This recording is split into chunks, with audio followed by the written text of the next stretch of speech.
Nyaris kita tidak temukan manusia yang sempurna kecuali nabi dan rasul yang punya sifat ma'sum, dijaga oleh Allah Subhanahu wa taala. Siapa yang dari baligh sampai sekarang Jumatan yang tidak pernah salah pandangannya, tidak pernah keliru bicaranya, tidak pernah salah mendengarnya? Mustahil. Seustad-ustadnya, kiai sekiai-kiainya pasti pernah salah. Jadi kalau Anda ingin mencari kesalahan seorang ustadz, dia pasti ditemukan sepanjang dia manusia. Kiai demikian, Habib demikian, sepanjang manusia, sepanjang bukan nabi dan rasul. Siapapun, mau pejabat, mau rakyat, mau birokrat, siapapun, pasti ada potensi untuk berbuat salah sepanjang kita masih hidup dan sepanjang setannya juga menunaikan tugasnya untuk menggoda manusia. Nah, Allah yang punya sifat Rahman dan Rahim sebagai penutup bagian dari khutbah ini menginginkan dalam situasi itu pun tetap melindungi kita, tetap menjaga kita. Karena Allah pun mendeklarasikan, engkau bisa menggoda, tapi aku pun membentengi hambaku dari godaanmu itu. Maka kesempatan diberikan oleh Allah supaya kita menyadari kekeliruan itu, mengoreksinya, dan kembali kepada jalan kemuliaan. Tidak ada manusia yang tidak salah selain Nabi dan Rasul. Tapi diberi kesempatan oleh Allah dari kesalahan itu kembali menjadi soleh. Saudara, bila kita mengoreksi yang salah menjadi soleh, tidak baik menjadi baik, maka kebaikan yang dihasilkan dari sifat korektif dari yang tidak baik itu disebut birrun namanya. Birrun. Bila itu melekat pada diri kita, kembali jadi baik, birrunnya nempel dalam diri kita, jadi baik lagi, maka berubah menjadi mabrurun. Maka dilatihlah setidaknya dalam ritual setahun sekali. Belajar, kontemplasi, apa selamanya saya akan jadi seperti yang tidak baik ini. Kata-kata kotor, senang mencela orang, pikiran yang nggak bagus, mendengar yang nggak baik. Sementara saya sadar saya pulang akan menghadap Allah. Nanti dikumpulkan di Padang Arafah. Maka dibawa ke miniatur kehidupan orang kumpul semua sama. Mau pejabat, mau rakyat, mau punya kedudukan, mau tidak, pakaiannya sama, ritualnya serupa. Deklarasi kesetaraan. Bahkan sebelum PBB deklarasi, sebelum ada terbentuk banyak negara, Islam sudah memperkenalkan kesetaraan. Tapi dalam kesetaraan itu ada renungan. Apakah akan begini selamanya? Sementara kita akan pulang kepada Allah. Apa enggak malu pulang dengan status sebagai pencuri, pulang dengan status sebagai koruptor, pulang dengan status sebagai pencela, pulang dengan status sebagai penyogok? Apa enggak malu diviralkan di alam akhirat nanti? Fulan koruptor, fulan penyogok, fulan pezina, fulan penipu, datanya dibuka semua, nggak bisa bohong dia. Apa nggak malu? Maka direnungi itu di Arafah itu. Taubat dia, kenali dirinya, tahu kemana ia berkehidupan, kemana ia berakhir, kemana ia pulang. Setelah itu dia bertekad, dia zikir dari Arafah pergi ke Muzdalifah. Fa idza afadtum min Arafatin fadhkurullaha indal masy'aril haram. Dia bawa zikirnya, dia bertekad, dia akan lempari itu sifat-sifat buruknya yang ada dalam tubuhnya dulu, karena tiga yang mempengaruhi dia menjadi tidak baik. Dirinya yang tidak bisa mengontrol nafsunya, faktor lingkungan sekitar yang dekat, lalu yang ketiga lingkungan jauh, terdekatnya disebut aqabah dalam diri, lingkungan sekitaran disebut wusta, yang jauh disebut dengan ula. Maka yang pertama dia lakukan, lempari dulu sifat yang tak baik dalam dirinya. Maka catatan di Arafah, dia bawa ke Muzdalifah, dia bawa 7 kerikil di situ, dia datang ke Jamarat, dia lempari. Bismillah, Allahu Akbar, lontar sifat kurang baiknya. Oh, ini diri saya yang tak bisa mengontrol nafsu, sering celah orang. Bismillah, Allahu Akbar, lontar, dia nangis karena yang dilontar sifat buruknya. Ritualnya demikian. 2 lontar, 3 lontar, sampai ujung kepala, sampai kaki. Setelah dia melontar, dia menghadap ke arah kiblat, lalu dia berkomitmen. Inni wajjahtu wajhiya lilladzi fatara as-samawati wal arda hanifan musliman wa ma ana minal musyrikin. Inna salati wa nusuki wa mahyaya wa mamati lillahi rabbil alamin la syarika lah wa bidzalika umirtu wa ana minal muslimin wa ana awwalul muslimin. Ya Allah, detik inilah aku pasrahkan diriku sepenuhnya kepada Engkau, penguasa semesta. Ada orang-orang berkata Tuhan itu alam semesta, maka Allah lebih detil lewat Rasul yang disampaikan, akulah penguasa alam semesta itu. Ada sering orang berkata karena dia sulit menemukan Tuhan, dia katakan semesta begini, alam semesta memberikan hukum. Saudara, Allah langsung mengatakan, Alhamdulillahi Rabbil Alamin. Kalau engkau masih bingung, akulah Tuhan yang merawat dan mencipta semesta itu. Maka Nabi mengajarkan, aku pasrahkan ya Allah diriku kepada engkau penguasa semesta. Bila pun selama ini aku sholat, aku beribadah, aku hidup ya Allah. Dan kalaupun aku wafat sampai detik ini, aku menyadari aku banyak salahnya. Maka aku bertobat dan berjanji tidak akan menyimpang lagi. Kalau engkau beri aku kesempatan hidup setelah ini, aku berjanji akan menjadi muslim yang lebih baik lagi mulai detik ini. Lalu setelah itu dia merenung lagi, ada yang belum selesai, maka dia pergi ke Muna. Kita kenal dengan Mina. Dia renungkan apa nih? Karena pengaruh teman, catat oleh dia. Oh, ini saya nggak bagus karena gaulnya nggak baik di sini. Karena pengaruh tempat baru, dia bertugas, bertemu lingkungan baru, maka dia balik lagi. Sehari, renungkan lagi, 2 hari. Dia merasa bagus, selesai.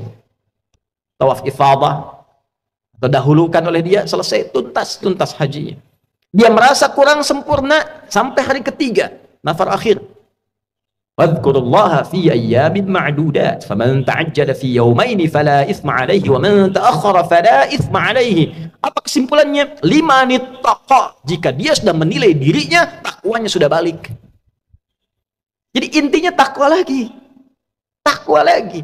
Itulah sebabnya bekal haji pun dari bekal takwa, pulang takwa. Di mana ditemukan statement bekalnya? Al-Baqarah 197. Al-hajju ashhurum ma'lumat, faman farada fihinna al-hajja fala rafatha wala fusuqa wala jidala fil hajj, wa ma taf'alu min khairin ya'lamuhu Allah, wa tazawwadu fa inna khairaz zadi taqwa. Haji itu ditentukan waktunya, sudah viral, diketahui persiapan sampai puncaknya. Jika Anda komitmen bersiap haji, maka siapkan dirimu. Jangan berkata kotor. Jangan engkau berdebat pada yang tidak penting, berselisih. Jangan berperilaku menyimpang. Itu yang kita koreksi di sana. Silahkan berbekal. Allah tahu banyak orang mau berbekal. Kopernya tuh silahkan besarin, bekalin materinya, baju, persiapan. Tapi yang terpenting bukan itu, kata Allah. Yang terpenting itu koreksi dirimu. Wa tazawwadu fa inna khairaz zadi taqwa. Bekal takwamu. Makanya sebelum berangkat kita manasik tuh. Malam tahajud tingkatkan, baca Quran tingkatkan, itu bagian takwa. Nanti di sana dioptimalkan. Begitu pulang 5 nittaqa. Setelah 2 hari, 3 hari selesai di Muna itu, kita simpulkan ada perubahan nggak? Itulah sifat takwa. Ketika pulang berubah jadi baik. Yang tak baik dikoreksi jadi baik. Itulah birrun. Melekat pada pelakunya mabrurun. Ini yang dimaksud kalimat Nabi, al-hajjul mabrur. Haji yang merubah pelakunya menjadi lebih baik dari sebelumnya. Bagi kita yang belum atau tidak berhaji di tahun ini, maka diberikan jalan berbeda. Tapi ini bukan haji. Tetap haji lebih utama karena ada ritual-ritualnya. Tapi ada substansi yang serupa, mabrur, membentuk karakter mabrur walaupun belum ada kesempatan haji. Lewat apa itu? Awal Dzulhijjah, kita puasa, bekali takwa. Di sana wukuf di hari ke-9 waktu Saudi. Makanya disebutkan yaum siyam yaumi arafat. Puasa yang dilangsungkan di harinya saat orang-orang itu wukuf di Arafah, hari di Arafahnya tanggal 9. 9 waktu Saudi, 9 waktu kita. Di sana tanggal 9 wukuf, di sini kita tunaikan puasa. Sama persis puasanya, ya seperti halnya perilaku orang-orang yang sedang wukuf, dia merenung, dia koreksi. Jadi tidak seperti yang Ramadan sifatnya. Tidak seperti yang Ayyamul Bid sifatnya. Bukan cuma sekedar tahan lapar, haus, terbit fajar sampai maghrib. Semua puasa tidak begitu. Ada keistimewaannya. Khusus untuk Arafah, esensinya koreksi diri. Kenali kekurangan dan seterusnya. Malamnya takbir, saat di sana melontar jumrah esoknya tanggal 10, di sini kita menyembelih. Sifat hewani. Hewan itu diciptakan dengan nafsu. Jadi gambaran nafsu itu ada di hewan. Hewan tak punya takwa. Karena di sana melontar sifat hewani nafsunya, di sini menyembelih. Dan kalimatnya setelah itu sama. Menghadap ke arah kiblat, mengatakan kalimat yang sama, inni wajjahtu, dan seterusnya. Inilah yang dimaksud Allah di Quran surah 22 ayat 37. Di sana takwa, di sini takwa. La yanalallaha luhumuha wala dima'uha walakin yanaluhut taqwa minkum. Yang diterima, yang sampai pada Allah itu bukan berapa besar sapinya, bukan berapa besar kerbaunya, bukan berapa banyak darahnya. Yang diterima oleh Allah, kata Allah, takwanya. Ada perubahan nggak? Merasa lebih dekat nggak dengan Allah? Merasa meningkat gak ibadahnya? Meningkat, mendekat, lebih dekat lagi, itu qurba. Semakin meningkat disebut kurban. Itulah sebabnya ibadahnya disebut kurban. Dari kata qurba, bukan korban. Kurban. Kenapa disebut kurban? Yang dimaksudkan ketika kita berbagi dan komitmen menjadi baik, dilihat standarnya setelah itu menjadi lebih dekat hubungannya dengan Allah. Meningkat takwanya. Itulah mabrur. Sekarang kita lihat. Sehari setelah hari tasyrik, Jumat ini, Jumat deklarasi perubahan diri kita. Bukankah kita di Jumat ini dipanggil untuk meningkatkan zikir? Coba dicek, jadi lebih dekat gak dengan Allah?